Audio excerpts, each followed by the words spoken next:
होलिया में हक भर जाए दे भौजी। अरे सुनो रुका ना देवर तोहर हवे मन मौजी।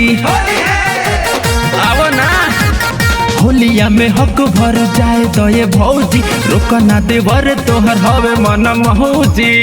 कि देहिया होलिया में काहे सुघर जाता हो, कि देहिया होलिया में काहे सुघराइल जाता हो।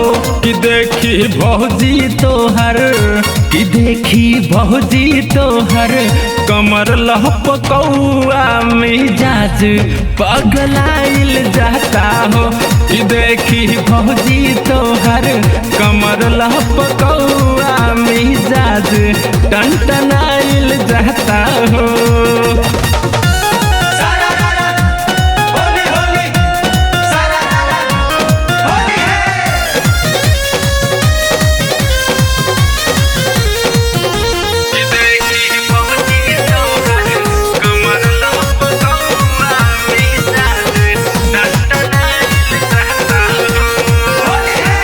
देहिया के पूरा करब तोहरो डिमांड हो, रंगा वाले आइल बनी बढ़िया ब्रांड हो।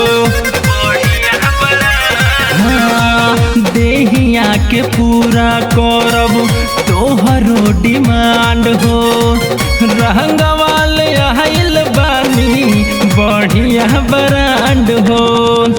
कि तोहरा पीछे मन हमार पगलाइल जाता हो, कि तोहरा पीछे मन हमार पगलाइल जाता हो। कि देखी भौजी तोहर, कि देखी भौजी तोहर कमर लहपकौआ मिजाज पगलाइल जाता हो। कि देखी भौजी तोहर कमर लहपकौआ मिजाज पगलाइल जाता हो।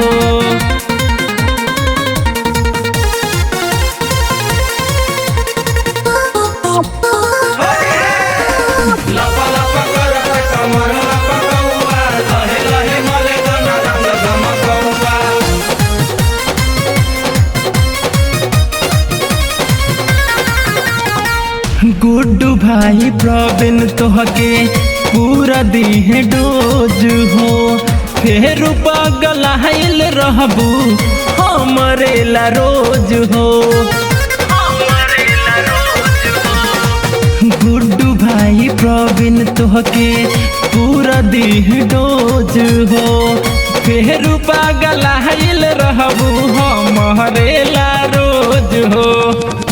कि अमित पुनित तोहरे चलते दुबराइल जाता हो, कि अमित पुनित तोहरे चलते दुबराइल जाता हो। कि देखी भौजी तोहर, कि देखी भौजी तोहर कमर लहपकौआ मिजाज पगलाइल जाता हो। कि देखी भौजी तोहर कमर लहपकौआ मिजाज पगलाइल जाता हो।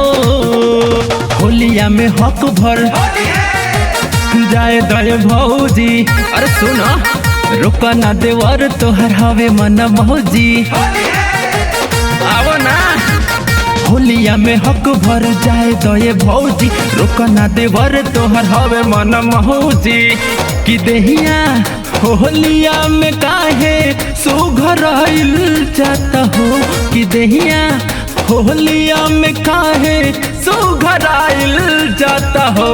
कि देखी भौजी तोहर, कि देखी भौजी तोहर कमर लहपकौआ मिजाज पगलाइल जाता हो। कि देखी भौजी तोहर कमर लहपकौआ मिजाज टनटनाइल जाता हो।